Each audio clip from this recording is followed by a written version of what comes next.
When the verdict slip is handed to the judge, it is probably the most dramatic point in the trial from the judge's point of view, because generally we didn't know what the verdict was, but you don't never believe until you see it anyway.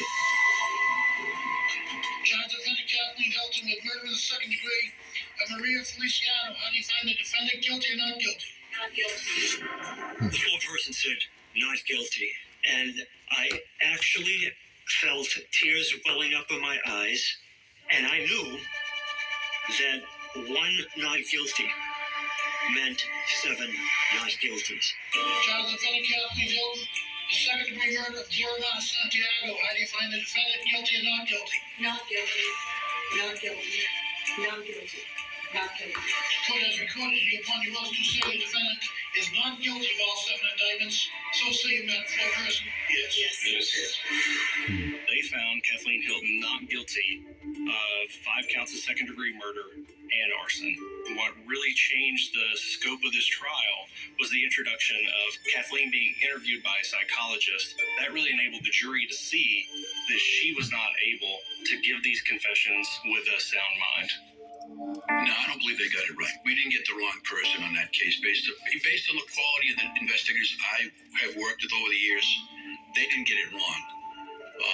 What I would say is that in some way, shape, or form, Natola was able to create doubt in at least one juror's mind.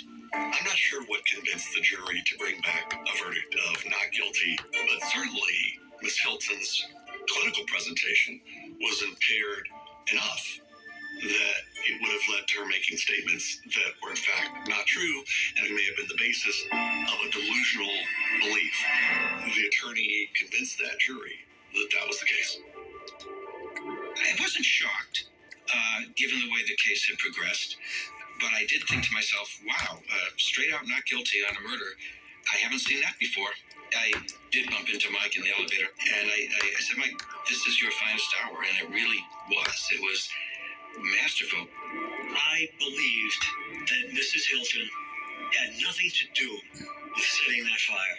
She gave a confession to protect her son. I believed that the facts that existed did not fit the story she gave, and I thought that I was not going to be able to live with myself if this woman was found guilty and sentenced to prison for life. Mental health competency is a very complex issue in our judicial system. With mental health being in the public eye, we have more and more individuals that are opening up about their mental health. And at some point, jury members are going to be able to more readily identify with potential perpetrators that do suffer from mental illnesses.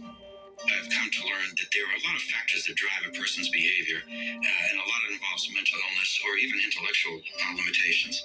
And I think we're too ready to just assign evil to perpetrators. I don't think that there's that much need for reform of the court system to deal with it.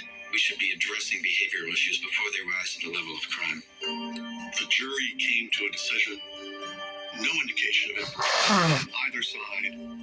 This is our judicial system. It may not give us the decision individually